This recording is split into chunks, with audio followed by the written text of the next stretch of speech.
Hello guys, myself Ankit Agrawal and I will teach you mathematics on the platform of Online Diksha. Today we will discuss about IIT JEE exam, JEE Mains as well as JEE Advanced. How will you crack IIT JEE in your very first attempt? आप अपने first attempt में IIT JEE को कैसे qualify करोगे, इसके बारे में आज हम लोग डिस्कस करेंगे। आज फर्स्ट क्लास है तो आज हम लोगों की स्ट्रैटेजी क्या क्या होगी, कैसे पढ़ना चाहिए, क्या क्या पढ़ना है और एग्ज़ाम में कम टाइम में कैसे मैक्सिमम स्कोर करें, आज हम लोग सिर्फ इस पे डिस्कस करेंगे। आगे बढ़ते हैं।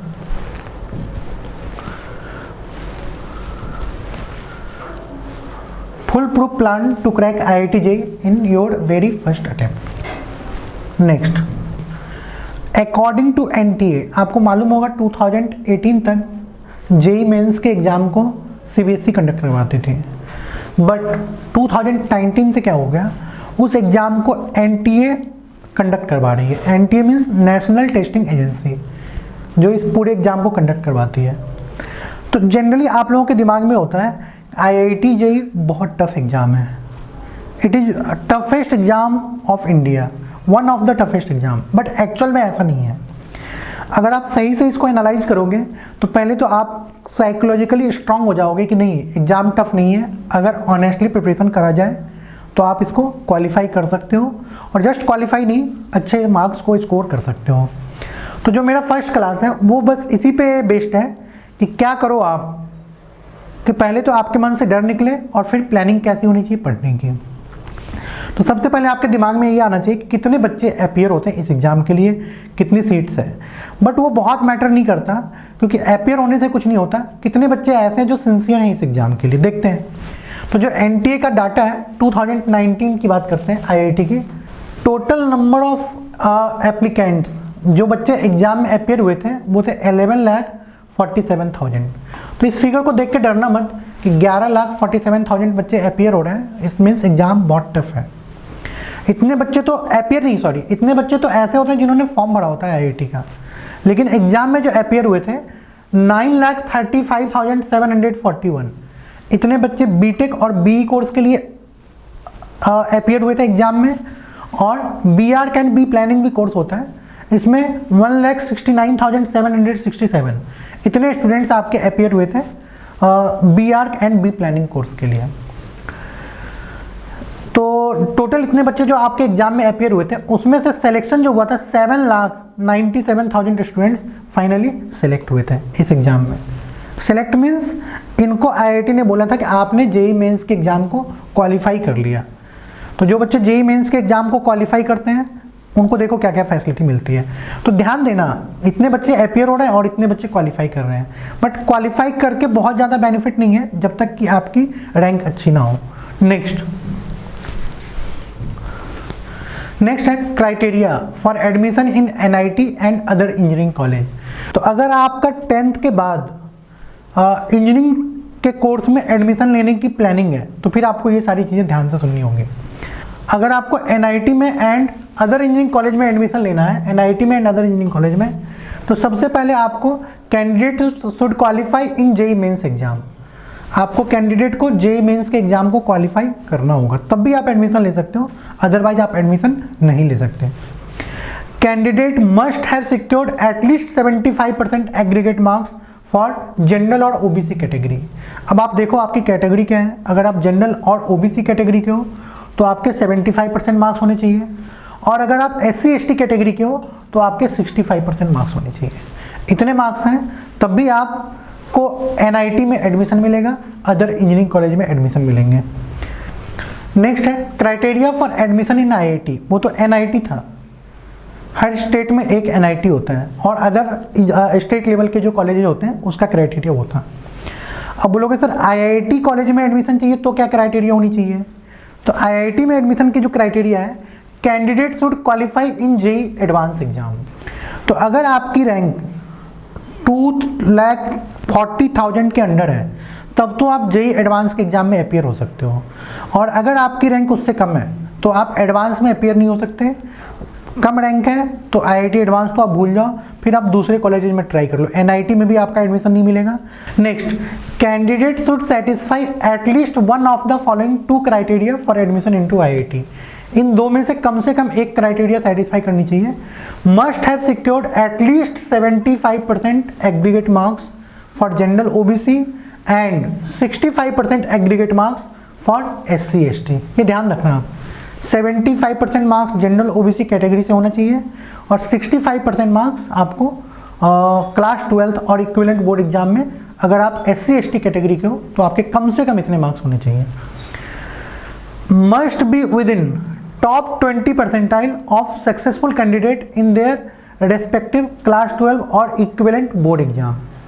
और स्टूडेंट को टॉप 20 परसेंटाइल में होने चाहिए अपने अपने बोर्ड से। टॉप 20 परसेंटाइल का मतलब होता है कि आप जिस भी स्टेट के हो,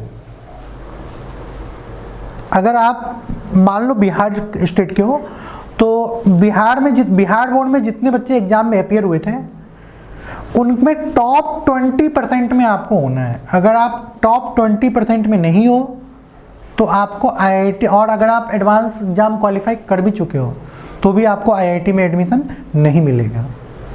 तो पहला क्राइटेरिया तो ये है कि आपको एडवांस का एग्ज़ाम क्वालिफाई करना है, और सेकंड क्राइटेरिया ये है कि आपके 20 परसेंटाइल, टॉप 20 परसेंटाइल में आप अपने बोर्ड, जिस भी बोर्ड से आपने एग्ज़ाम दिया है, टॉप 20% स्टूडेंट में आप होने चाहिए। ठीक है।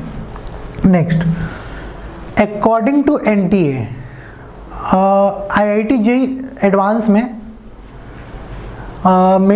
टोटल नंबर ऑफ एप्लीकेंट, जो मैंने बोला था अभी थोड़ी देर पहले कि मेंस एग्जाम में जो बच्चे अपियर होते हैं तो सारे के सारे एडवांस नहीं दे सकते। मेंस में अगर आप 2,45,000 के अंदर, 19 की बात कर रहा हूँ, 20 का एडवांस तो अभी हुआ नहीं कोरोना के कारण।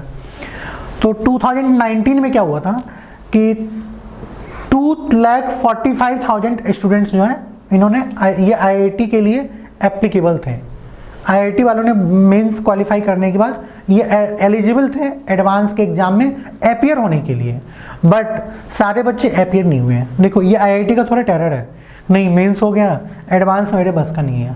ठीक है, तो कंपटीशन बहुत इजी होता है, बहुत टफ नहीं होता, बहुत कम बच्चे सिंसियर होते हैं। तो अगर आप 2 साल सिंसियरली ऑनेस्टली पढ़ लो तो फिर टफ नहीं लगेगा।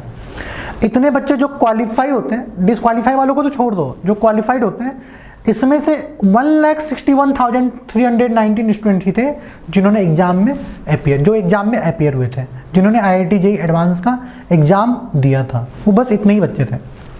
और कितने बच्चे क्वालिफाई किए थे? टोटल क्वालिफाइड स्टूडेंट थे 38,705 स्टूडेंट।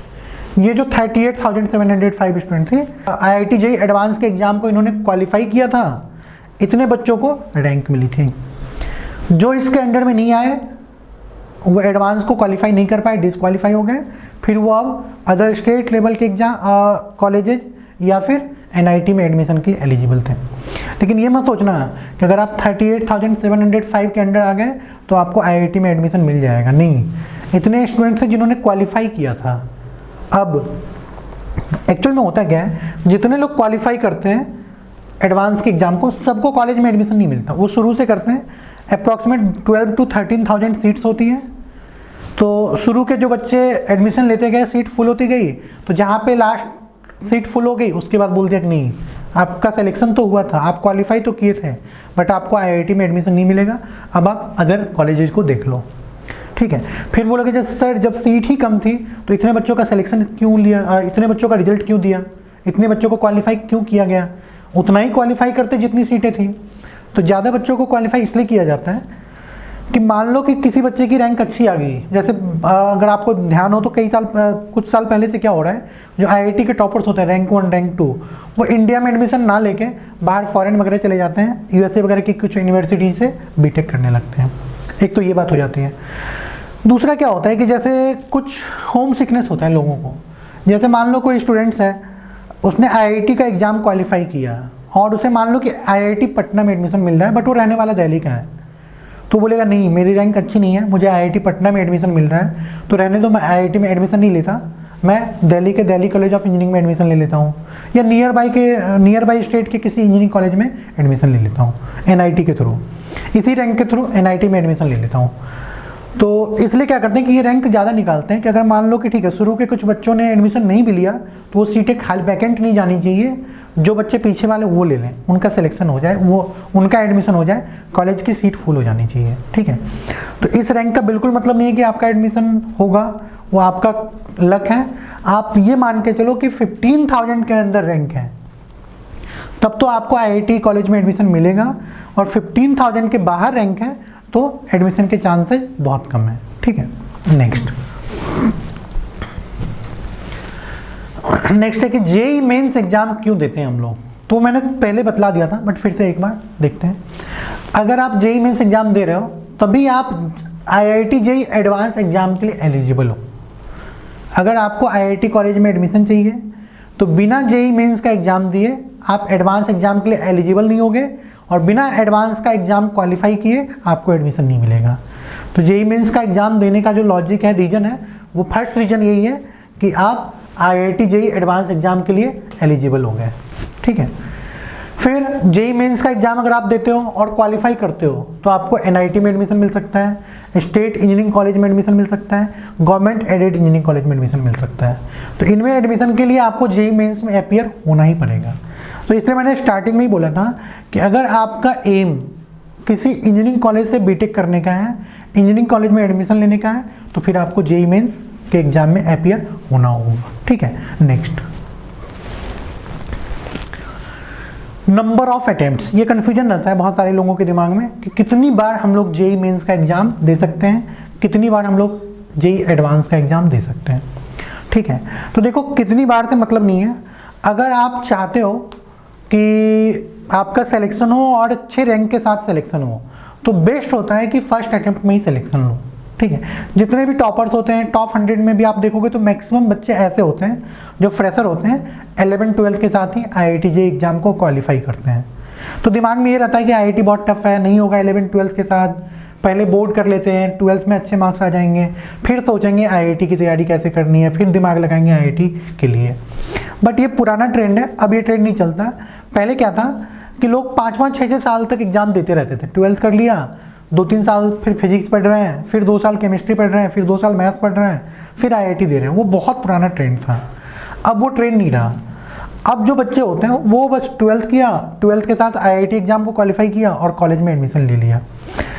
टफ अगर मानोगे तो देखो जो भी क्वालिफाइड बच्चे होते हैं मैक्सिमम आप देखोगे तो मैक्सिमम बच्चे 12th पास होते हैं, तो वो भी तो आपके साथ के ही हैं, वो भी आपके साथ 12th का एग्जाम दे रहे हैं। तो जब वो हार्डवर्क करके, वो सिंसियरली और स्मार्टली स्टडी करके जब क्वालिफाई कर सकते हैं आईआईटी के एग्जाम को 12th के साथ, तो आप क्यों नहीं कर सकते।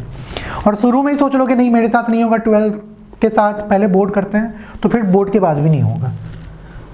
12th के बाद आईआईटी क्वालिफाई करना ज़्यादा मुश्किल है कंपैरिजन टू 12th के साथ। अगर आप 12th के साथ करते हो तो फ़ायदा क्या है, आपको पूरा 2 ईयर मिलता है, पूरा कंप्लीट 11th कंप्लीट 12th, तो 2 साल सफिशिएंट है आईआईटी के लिए। ठीक है, वही चीज़ें आप स्कूल में पढ़ रहे हो, वही चीज़ें आप कोचिंग में पढ़ रहे हो, सिलेबस सेम है, टाइम 2 ईयर सफिशिएंट है। लेकिन अगर आप 12th करने के बाद सोचोगे कि 12th के बाद जेईई का प्रिपरेशन करेंगे, तो सबसे बड़ी प्रॉब्लम क्या आएगी, मान लो मार्च में आपने 12th बोर्ड का एग्जाम दिया, अप्रैल मई तक आपका रिजल्ट आएगा, फिर आप 12th के आईआईटी के लिए सोचोगे, तो मई से अगर आप पढ़ाई स्टार्ट करते हो तो आपके पास मुश्किल से 6-7 महीने बचते हैं, उसमें भी 15 दिन दुर्गा पूजा, 15 दिन दिवाली लेकर इफेक्टिवली आपके पास टोटल 6 मंथ बचता है। जनवरी में एग्जाम होता है आईआईटी का, वो आगे बतलाऊंगा। तो जनवरी में एग्जाम होना है तो इट मीन्स आपके पास टोटल 6 मंथ बचते हैं, उस 6 मंथ में आपको 2 ईयर्स के सिलेबस को कंप्लीट करना है। तो सोचो जो चीज़ 2 साल में पढ़ने की थी, आपने 2 साल नहीं पढ़ा डर के, उन चीज़ों को, उतने सारे सिलेबस को आप 6 मंथ में कैसे कंप्लीट करोगे। ठीक है, तो नहीं होता। फिर मान लो कि क्लासेस ज़्यादा होंगी, होमवर्क ज़्यादा मिलेगा, उतना कर नहीं पाओगे, डिप्रेशन जनरेट होने लगेगा, पहली प्रॉब्लम। दूसरी प्रॉब्लम, आपके साथ का कोई फ्रेंड होगा जिसने 12th के साथ आईआईटी क्रैक कर लिया, आईआईटी कॉलेज में एडमिशन ले लिया, फिर और आप टारगेट में एडमिशन लेके आईआईटी की प्रिपरेशन कर रहे हो, तो वो चीज़ें हमेशा पिंचअप करती रहेगी आपको थ्रू आउट द ईयर। मेरे साथ वाला एक बंदा आईआईटी दिल्ली में पढ़ रहा है, दूसरा आईआईटी बॉम्बे में पढ़ रहा है, और मैं घर पे रह के या कोचिंग में एडमिशन लेके फिर से आईआईटी की प्रिपरेशन कर रहा हूँ, तो वो चीज़ें आपको प्रेशराइज करेंगी।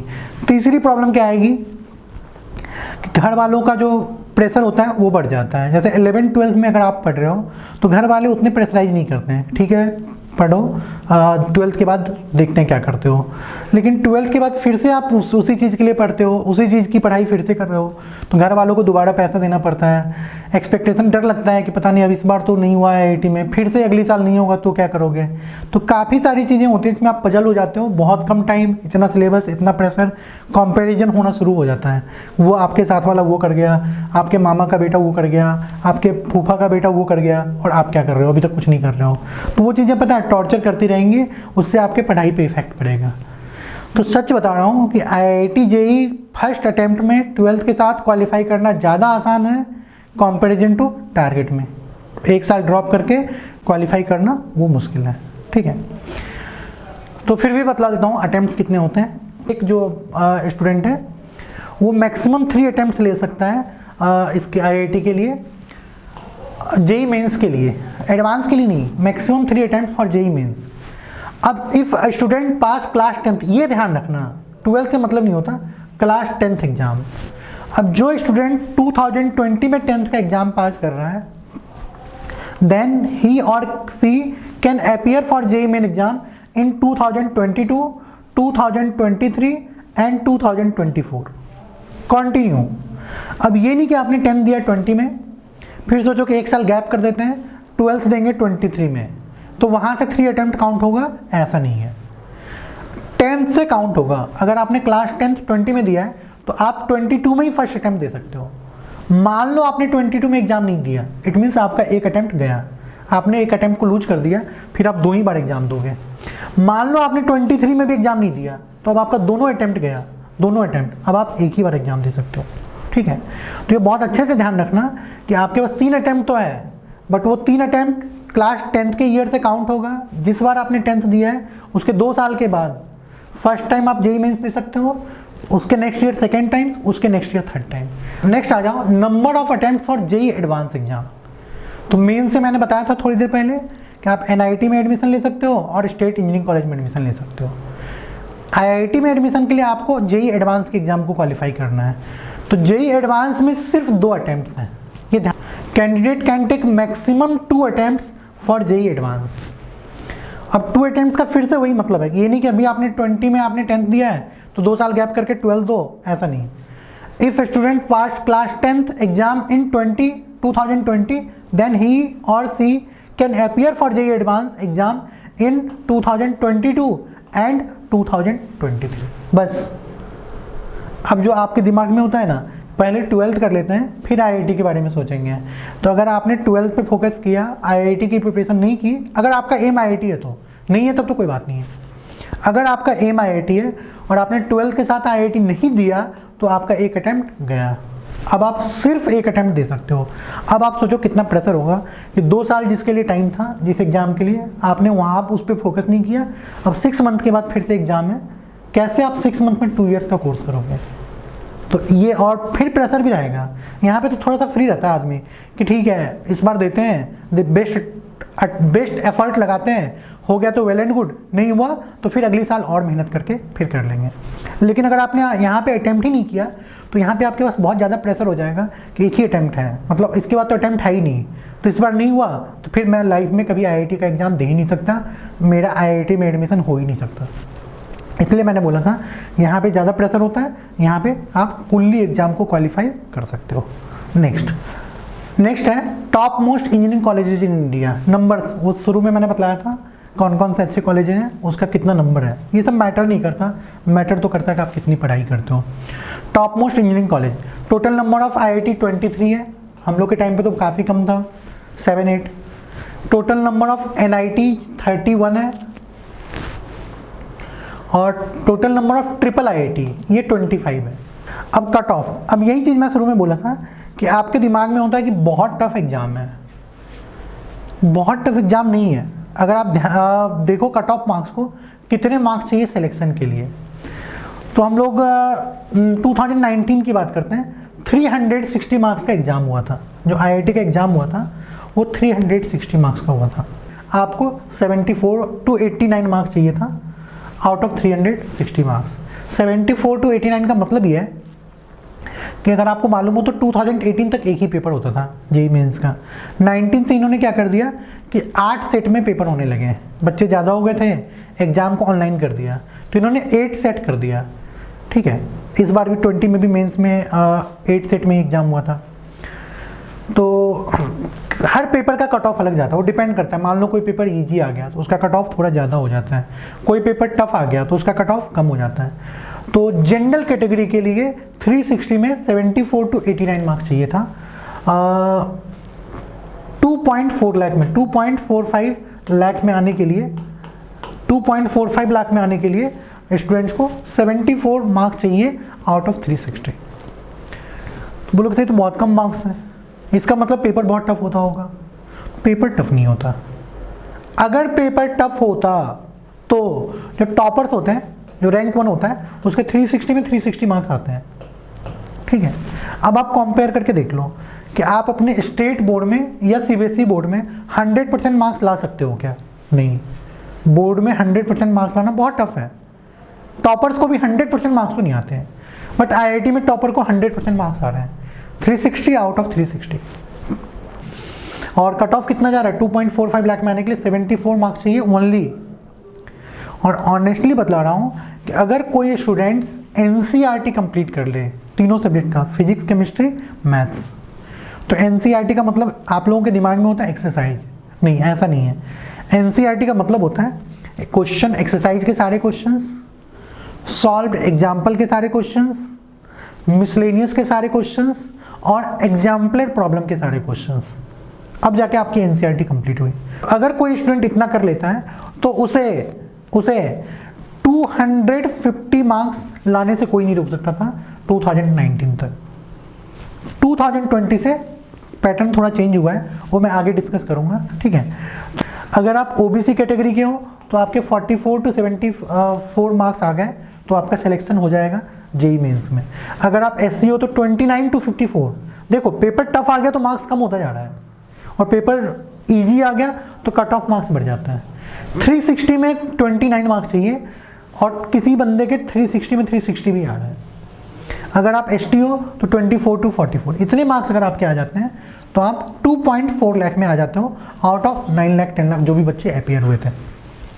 ठीक है, cut off marks for JEE advance की बात करते हैं। अब आते हैं कि ये जो 2 लाख 2.5 लाख बच्चे जेई मेंस को क्वालिफाई करते हैं और जेई एडवांस के लिए एलिजिबल होते हैं।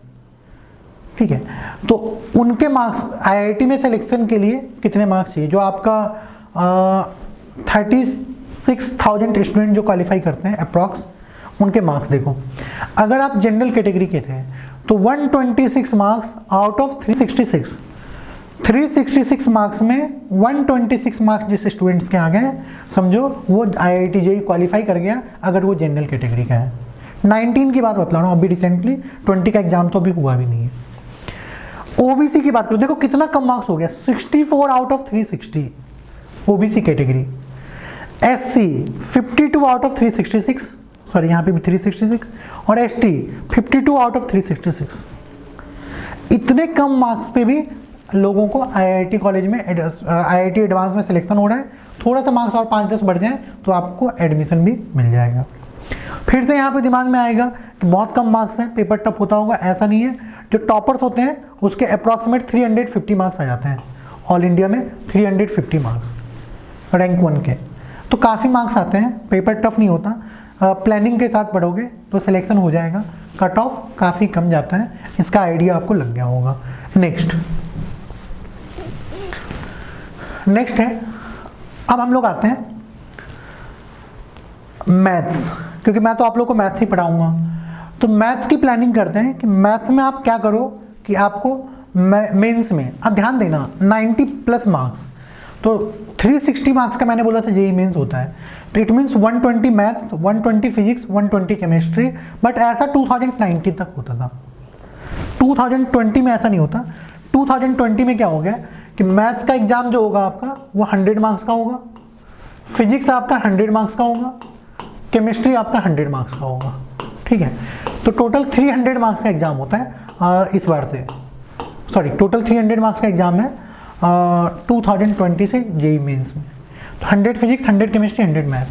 तो उस 100 मार्क्स में 90 प्लस मार्क्स लाने की स्ट्रेटजी क्या होनी चाहिए, कैसे आप पढ़ोगे कि आपका 90 प्लस मार्क्स आ जाए, उस पर हम लोग डिस्कस करते हैं। ठीक है, तो एक एक पॉइंट को ध्यान से देखना, स्लाइड को फिर से आप रिपीट करके देखना, एक एक चीज को। सबसे पहले मैथ्स के बारे में देखते क्या है। Maths being one of the tough subjects requires a lot of attention and time to make it easy and scoring. ठीक है, तो मैथ्स को अगर आपको देखो, ऐसे तो टफ हो जाता है सब्जेक्ट क्योंकि कॉन्सेप्ट बहुत ज़्यादा होते हैं, लेकिन अगर आप मैथ्स में अच्छे मार्क्स स्कोर करना चाहते हो, 90 प्लस मार्क्स स्कोर करना चाहते हो, तो it requires lot of attention. आपको केयरफुली सुनना होगा, केयरफुली स्टडी करनी होगी, and time to make it lot of attention and time to make it easy and scoring. ठीक है, तो टाइम का भी प्लानिंग करना है और पूरे अटेंशन के साथ आपको पढ़ाई करनी है, कैसे आप इस सब्जेक्ट को इजी बनाओ और कैसे आप इस सब्जेक्ट को स्कोरिंग बनाओ। क्योंकि एक तो दिमाग में होगा, 10th तक आपने देखा होगा कि सबसे ज़्यादा स्कोरिंग जो है आपका मैथ्स ही होता है। Next, the subject requires time management as well as problem solving skills. ठीक है, नंबर ऑफ क्वेश्चन जो है 25 है तीनों सब्जेक्ट में, 25 25 25, नंबर ऑफ क्वेश्चन इज 25, और आपके पास टाइम जो होता है वो ओनली 1 आवर होता है। टाइम आपके पास सिर्फ 1 आवर है, तो 1 आवर में 25 क्वेश्चन करने मीन्स एक क्वेश्चन के लिए आपके पास मुश्किल से 2 मिनट से थोड़ा सा ज़्यादा, तो उतना टाइम तो आपके क्वेश्चन पढ़ने में भी लगता है, बबल करने में भी लगता है, तो इफेक्टिवली आपको एक क्वेश्चन पे सिर्फ 2 मिनट मिल रहा है। तो टाइम मैनेजमेंट मीन्स ये नहीं कि 10 मिनट तक, 15 मिनट तक, आधे घंटे तक एक क्वेश्चन कर रहा है। आपकी इतनी प्रैक्टिस होनी चाहिए कि 2 मिनट में एक क्वेश्चन हो जाए।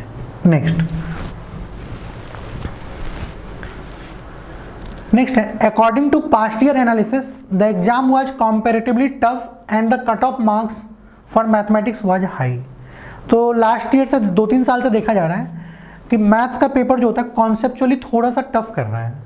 ठीक है, टफ भी नहीं होता, एक्चुअल में क्या होता है कि 10th तक जो आप एग्जाम देते हो तो किसी चैप्टर का क्वेश्चन है, तो उस क्वेश्चन में उस चैप्टर की थ्योरी को यूज करते हैं।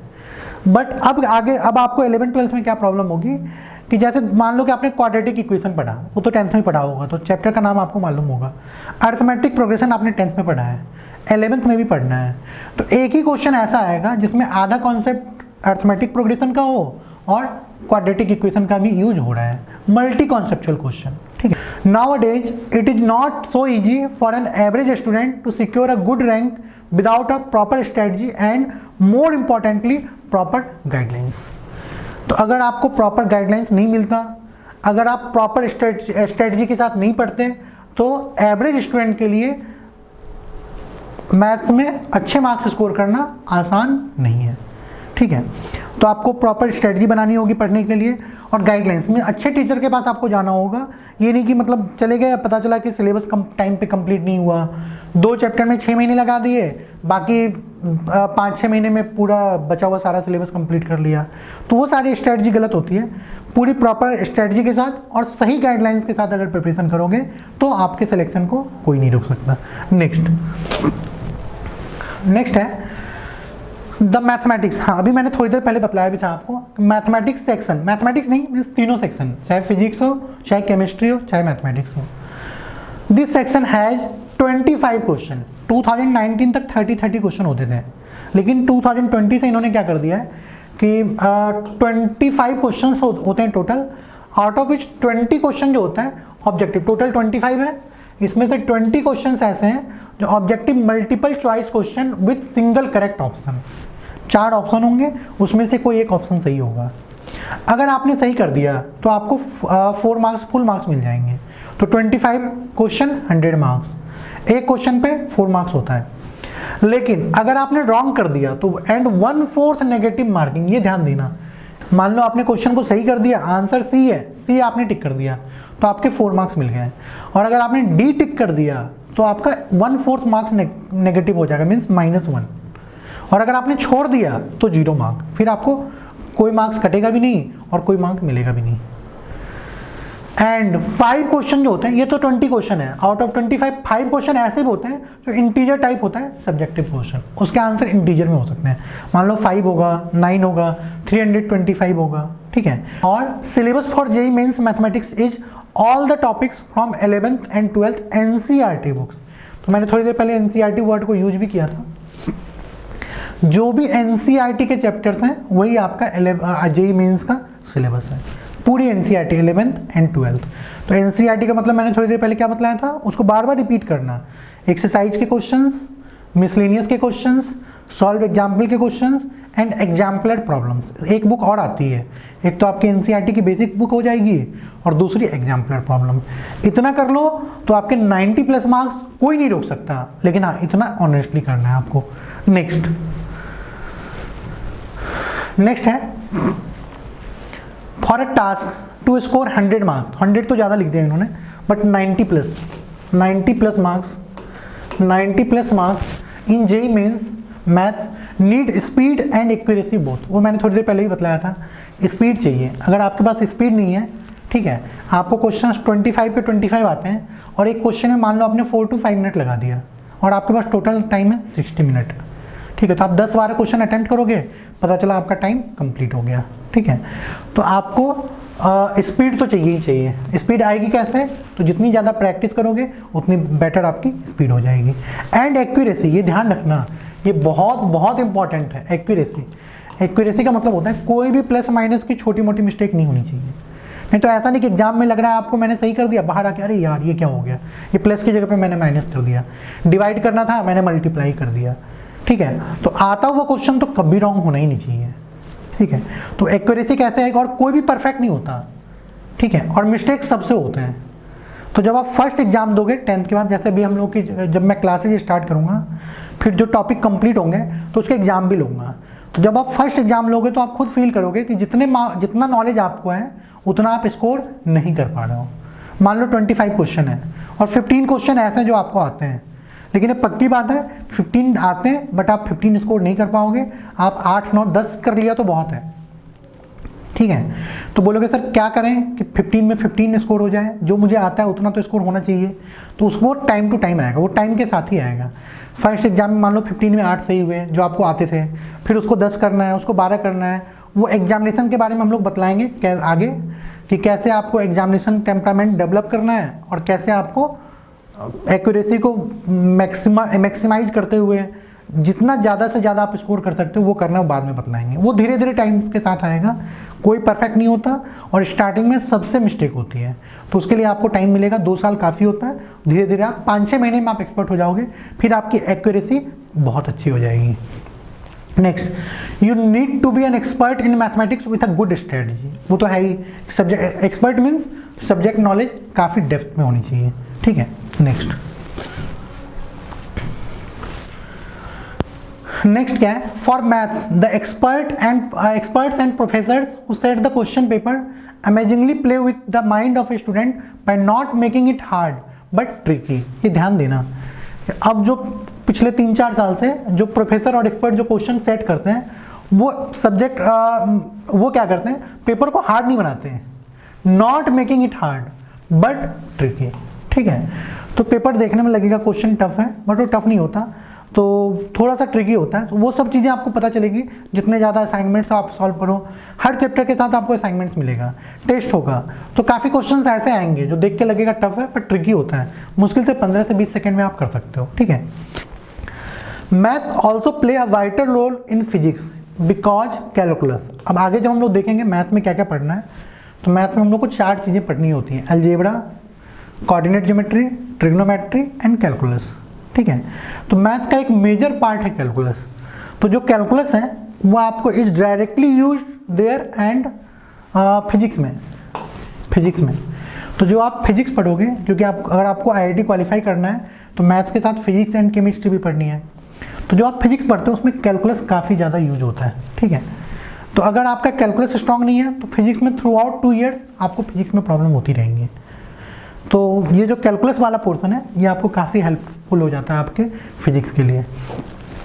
Maths also play a vital role in physics because calculus is directly used there and it reduces the complexity of numerical if one has good hand in mathematics.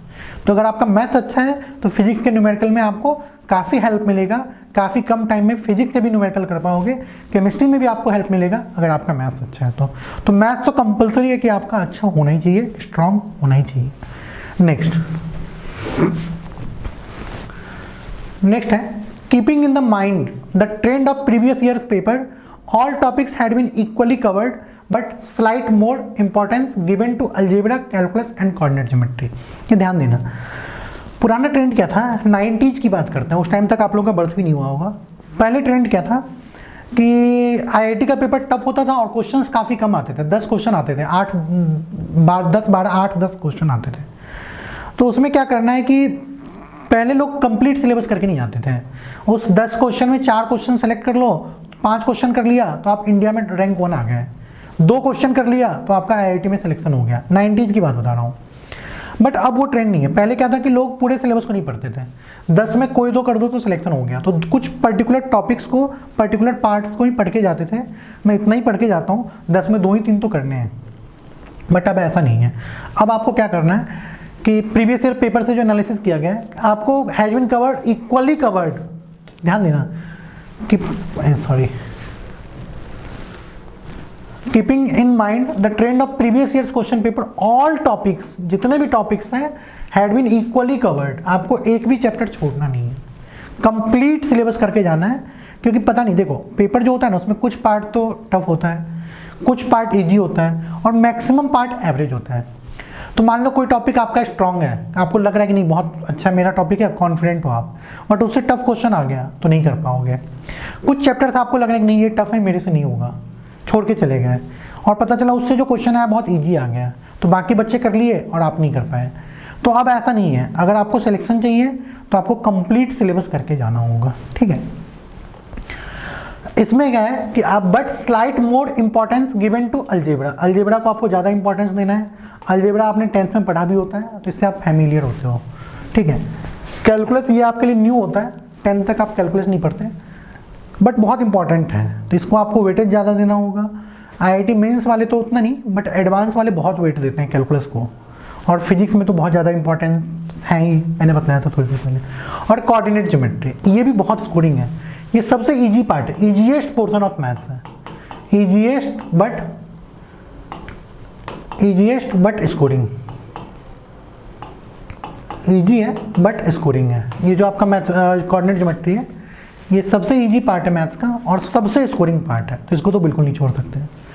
More attention should be given two vectors and 3D, ये जो vectors and 3D है, इस पे आपको ज़्यादा attention देना होगा then probability और इनडेफिनिट इंटीग्रेशन। तो वो सब बाद में, अभी तो बहुत सारे लोगों को टॉपिक का नाम भी नहीं पता होगा, ठीक है। तो जैसे जैसे हम लोग आगे बढ़ेंगे, चैप्टर आता जाएगा तो आपको बतलाया जाएगा कि ये चैप्टर ज़्यादा इंपॉर्टेंट है, इस चैप्टर का इंपॉर्टेंस कम है, तो अकॉर्डिंगली हम लोग बाद में डिस्कस करेंगे। One more chapter is complex number, नाम ही है कॉम्प्लेक्स, और इसको मैथ्स का one of the toughest chapter माना जाता है। 2 चैप्टर को टफ माना जाता है, एक तो कॉम्प्लेक्स नंबर, दूसरा परम्यूटेशन एंड कॉम्बिनेशन, ठीक है। तो ठीक है, टफ माना जाता है, but which every year consist of 2 to 3 problems. अब ये ध्यान देना कि अप्रॉक्सीमेट 25 क्वेश्चन आते हैं आईआईटी मेंस में, उसमें 2 से 3 क्वेश्चन कॉम्प्लेक्स नंबर से आ जाता है, और एडवांस में भी 2 से 3 क्वेश्चन आ जाता है कॉम्प्लेक्स नंबर से। तो बहुत इंपॉर्टेंट चैप्टर है, ठीक है, इसको आपको ज़्यादा वेट देना होगा। Hence mastering in complex number, vector, 3D and एक और chapter definite integration must be on the top priority. जो मैंने बोला था कि 90+ मार्क्स स्कोर करने की जो स्ट्रैटेजी है वो क्या होनी चाहिए, तो उसमें जो कुछ चैप्टर्स हैं जिनका नाम मैंने लिखा है, इसमें आपको इन चैप्टर्स को आपको टॉप प्रायोरिटी में देना होगा कि इसके क्वेश्चंस तो नहीं छूटने चाहिए। क्वेश्चंस भी ज़्यादा होते हैं, 1 से 2 से 3 क्वेश्चन भी हो जाते हैं, ठीक है, और स्कोरिंग होता है वो। तो to tackle the questions from coordinate geometry, all results and formula of conic section must be known. तो फॉर्मूला वगैरह अगर इसका लर्न कर लोगे, कॉन्सेप्ट बहुत कम होते हैं इसलिए इजी होता है। तो 5-10 कॉन्सेप्ट हैं, उसको अगर आपने अच्छे से लर्न कर लिया तो सारे क्वेश्चंस आप बहुत इजीली कर लोगे, इसलिए सबसे ज़्यादा स्कोरिंग है, ठीक है। Next, trigonometry having less weightage but must not be ignored. Weight तो ट्रिग्नोमेट्री का कम होता है, तो 10th तक तो आप बहुत ट्रिग्नोमेट्री पढ़ते हो, 11th में भी पढ़ना है काफ़ी, लेकिन वेटेज बहुत कम होता है। One must grasp all important formula in trigonometry. 24 फॉर्मूले हैं, वो मैं आपको जब भी ट्रिग्नोमेट्री स्टार्ट करूंगा तो फॉर्मूले एक पेज पे लिख के दूंगा। अगर आपने वो 24 फॉर्मूले लर्न कर लिए तो ट्रिको का कोई भी क्वेश्चन आपसे नहीं छूटेगा, गारंटी है इस बात की। लेकिन हाँ, वो फॉर्मूले याद होने चाहिए, ठीक है। Next sorry, chapters like mathematical reasoning, ये जो मैथमेटिकल रीजनिंग चैप्टर है, स्टैटिस्टिक्स, एक एक क्वेश्चन एवरी ईयर आना ही आना है। और पता है कितनी देर का चैप्टर ही है? मुश्किल से 15 मिनट। 15 मिनट अगर आप ध्यान से पढ़ लो तो ये टॉपिक आपका खत्म हो जाएगा मैथमेटिकल रीजनिंग। 15 मिनट्स अगर आप देख लो तो स्टैटिस्टिक्स आपका हो जाएगा। और एक क्वेश्चन इससे आना आउट ऑफ 25 और एक क्वेश्चन इससे आना आउट ऑफ 25 मेंस में। एडवांस में ये दोनों चैप्टर नहीं है, मैथमेटिकल रीजनिंग से एडवांस में क्वेश्चन नहीं आता, स्टैटिस्टिक्स से एडवांस में क्वेश्चन नहीं आता, बट जेईई मेंस में दोनों से एक एक क्वेश्चन आना ही आना है। और आधे घंटे में आपको आपके दोनों चैप्टर हो सकते हैं, इतना ईजी है, ठीक है। तो इन दोनों चैप्टर को तो बहुत अच्छे से करना है। प्लस मैट्रिक्स एंड डिटर्मिनेंट, ये 12th में है, 11th में नहीं, ये भी बहुत ईजी है। मैट्रिक्स एंड डिटर्मिनेंट, इससे भी 2 से 3 क्वेश्चन आ जाते हैं मेंस में, बहुत ईजी चैप्टर है ये। तो chapters like mathematical reasoning, statistics, matrix and determinant must also be covered to fetch some quick marks. मतलब बहुत कम टाइम में आपको मार्क्स मिल जाएगा, फुल मार्क्स इस चैप्टर से रिलेटेड क्वेश्चन में, as the question from this chapter are relatively simple, ठीक है। तो ये बहुत स्कोरिंग है, 3 से 4 क्वेश्चन आपको इन 4 चैप्टर से मिल जाएगा, ठीक है। नेक्स्ट, अब हम लोग आते हैं जेईई मेंस में 2019 और 2018, ठीक है। इसको ध्यान से देखना, टाइम देकर। चैप्टर का नाम इधर लिखा हुआ है लेफ्ट साइड में, और किस चैप्टर से 2019 में कितने क्वेश्चंस आए थे, ठीक है, और 2018 में कितने क्वेश्चन आए थे, आपको पता चलता जाएगा। चैप्टर का नाम भी पता चल जाएगा, कौन कौन से चैप्टर पढ़ने हैं और किसका कितना इंपॉर्टेंस है।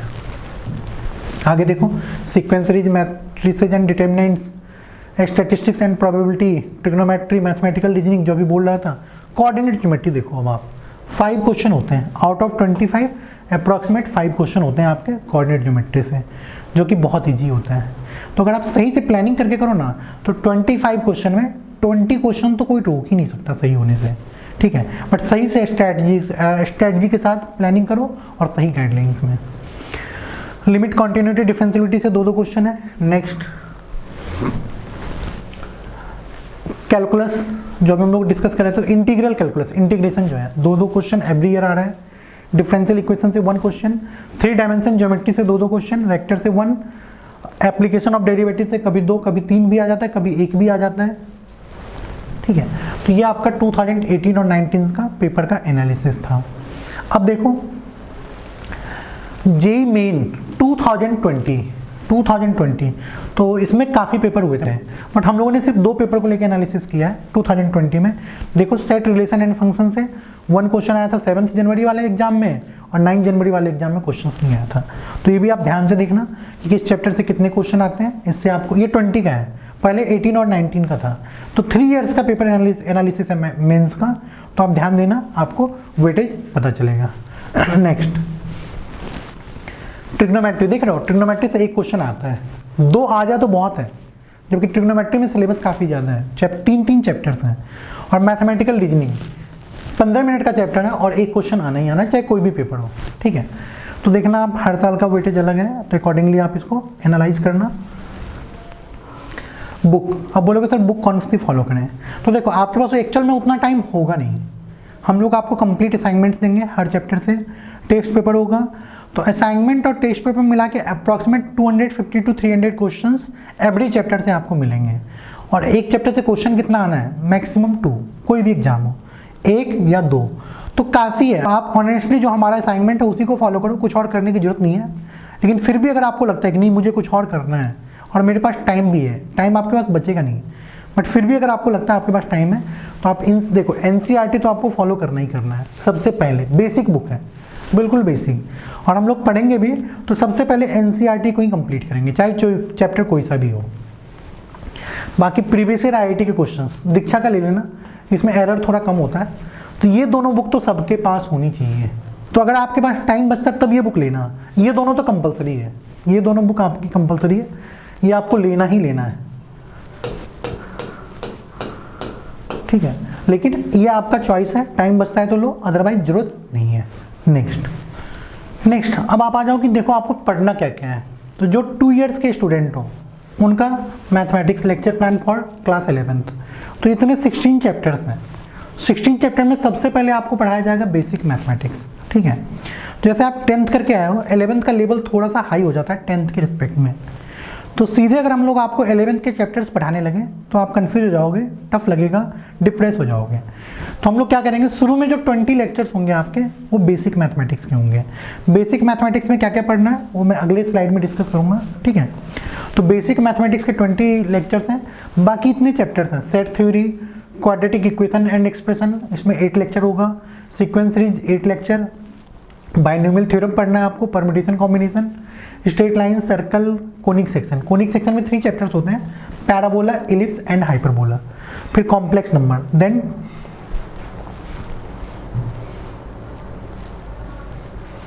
उसके बाद trigonometric ratio identity, trigonometric equation in equation और सॉल्यूशन ऑफ ट्रायंगल्स, ठीक है। फिर ये छोटे छोटे टॉपिक हैं, मैथमेटिकल रीजनिंग, स्टैटिस्टिक्स और ये मैथमेटिकल इंडक्शन है। ये आपके बोर्ड में नहीं होता, सॉरी ये बोर्ड में होता है, कॉम्पिटेटिव एग्जाम में नहीं होता मैथमेटिकल इंडक्शन। 1 लेक्चर काफ़ी है। मेन आपका 15 लेक्चर है जो कि आपके कॉम्पिटिशन एग्जाम के लिए इंपॉर्टेंट है। अब जो 12th के हो वो देखो, नेम ऑफ, इसमें आपको टोटल 14 चैप्टर्स पढ़ने हैं 12th में। और रिलेशन एंड फंक्शन 12 क्लास लगेगा। लेकिन हाँ, inverse trigonometry 6, limit continuity differentiability, application of derivative वो आप देख लेना। तो 1 से लेकर 13 तक जो चैप्टर्स हैं वो आपके कंपटीशन के चैप्टर्स हैं। और बोर्ड में भी, बोर्ड में तो है ही है एज वेल एज कॉम्पिटिशन, लेकिन लास्ट वाला जो लीनियर प्रोग्रामिंग है only for board. 12th board में सीबीएसई है तो 6 मार्क्स और बिहार बोर्ड है तो 5 मार्क्स का एक क्वेश्चन आएगा, ठीक है। बाकी ये फिर बस 12th बोर्ड के लिए इंपॉर्टेंस है, कॉम्पिटिशन में कहीं नहीं आता। कॉम्पिटिशन के लिए आपके 1 to 13 चैप्टर्स हैं। तो ये आपका कंप्लीट सिलेबस है 11th as well as 12th का। अब आप आ जाओ, आपका जो स्टडी प्लान है वो कैसे होगा। तो study plan for class 11th, तो अभी मैंने थोड़ी देर पहले बताया था कि बेसिक मैथमेटिक्स। बेसिक मैथमेटिक्स में आप लोग क्या क्या पढ़ोगे, number theory, basic inequality, interval, wavy curve, modulus function, logarithmic function, greatest integer function and fractional part function. इतने जो चैप्टर्स हैं आपके, इसमें आपका अप्रॉक्सीमेट 20 क्लासेज लगेगा, ठीक है। तो जो चैप्टर स्टार्ट करने से पहले, एक्चुअल में चैप्टर तो आपका यहाँ से स्टार्ट हो रहा है, सेट थ्योरी वहाँ पे है और फिर algebra 5 chapters, coordinate geometry 5 chapters, trigonometry 3 chapters और ये 2 छोटे छोटे चैप्टर्स हैं। टोटल आपके इतने चैप्टर्स हैं। लेकिन इसको करने के पहले आपको बेसिक मैथमेटिक्स पढ़ना होगा। तो जो आपके 20 लेक्चर्स होंगे स्टार्टिंग के वो इसी बेसिक मैथमेटिक्स के टॉपिक्स पे होंगे, ठीक है। Study plan for class 12th, तो क्लास 12th में तो पढ़ना सिर्फ कैलकुलस है। कैलकुलस का मेजर पार्ट कैलकुलस है। इतने चैप्टर्स आपको कैलकुलस में पढ़ने हैं, 5 चैप्टर्स आपको अलजेब्रा में पढ़ने हैं और एक लीनियर प्रोग्रामिंग बताया था मैंने बोर्ड के लिए। लेकिन हाँ, 12th वालों को भी मैं शुरू के जो 20 लेक्चर्स हैं वो बेसिक मैथ्स वो मैं बतलाऊँगा, क्योंकि अगर मान लो आप यहाँ पे फर्स्ट टाइम 12th कर रहे हो, 11th आपने मेरे से नहीं पढ़ा, तो हो सकता है कि आपको ये टॉपिक्स नहीं आता हो। और अगर आपको ये टॉपिक्स नहीं आता तो देखो आप फर्स्ट चैप्टर कौन सा पढ़ रहे हो, रिलेशन एंड फंक्शन। और यहाँ पे क्या है, modulus function, logarithmic function, greatest integer function, fractional part function. तो अगर आपको ये बेसिक मैथमेटिक्स नहीं आती तो आप 12th का जो फर्स्ट चैप्टर है फंक्शन वही नहीं कर पाओगे, ठीक है। तो चाहे 11th हो चाहे 12th हो, अगर आपने बेसिक मैथमेटिक्स नहीं पढ़ा तो पहले आपको बेसिक मैथमेटिक्स ही पढ़ना है। टाइम का बाउंडेशन नहीं है, टाइम सफिशिएंट है। 11th वालों का भी 120 लेक्चर लगा था और 12th का लेक्चर प्लान वो देखना, स्ट्रेटजी तो मैंने बताया, उसमें 100 क्लास लग रहे हैं। तो इसके लिए 100 क्लास हैं।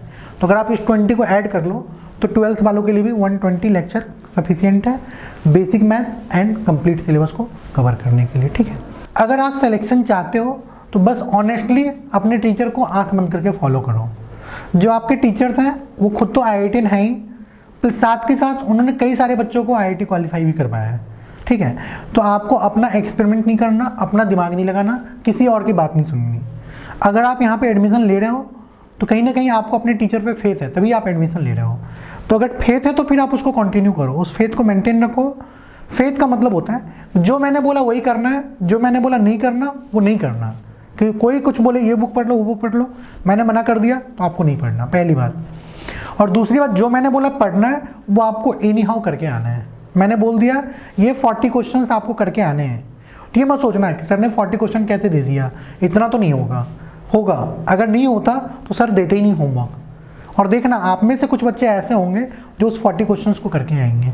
तो कंपटीशन है, जो करके आएगा वो आगे बढ़ेगा, सिलेक्शन ले जाएगा, ठीक है। तो आंख बंद करके टीचर को फॉलो करना, जो भी होमवर्क दिया जा रहा है उसको कंप्लीट करना, प्लस कभी कोई लेक्चर मिस मत करना, कभी भी टाइम निकाल के वीडियो देखना, जब भी आपका डाउट डिस्कशन क्लास हो उसको मिस मत करना, जो भी आपके डाउट्स हो पूछना टीचर से, और टेस्ट कभी भी मिस मत करना, कोई भी टेस्ट मत छोड़ना। टेस्ट अगर आप छोड़ोगे तो फिर आपका सारा पढ़ा हुआ बेकार हो गया, फिर आप कुछ भी कर लो कोई फ़ायदा नहीं है। आप सब कुछ पढ़ लिए और टेस्ट में अपीयर नहीं हो रहे, डर रहे हो, तो फिर बेकार है, क्योंकि फाइनली तो आपको IIT का टेस्ट ही देना है। इतना जो आप 2 साल तक पढ़ोगे वो IIT के टेस्ट के लिए ही है। तो अगर आप टेस्ट से बच रहे हो, टेस्ट को अवॉइड कर रहे हो, टेस्ट में अपीयर नहीं हो रहे हो, तो सब बेकार है। तो किसी कीमत पे टेस्ट मत छोड़ना, जो भी टेस्ट हो उसको ईमानदारी से देना, ऑनेस्टली अपीयर होना, ठीक है। और भी आगे जैसे जैसे जरूरत होगी हम लोग डिस्कस करते रहेंगे, ठीक है। तो नेक्स्ट क्लास में हम लोग फर्स्ट शिफ्ट स्टार्ट करेंगे, नंबर थ्योरी, वो 11th वालों के लिए भी होगा एंड 12th वालों के लिए भी होगा, दोनों के लिए बहुत ज़रूरी है, ठीक है। Thank you and best of luck.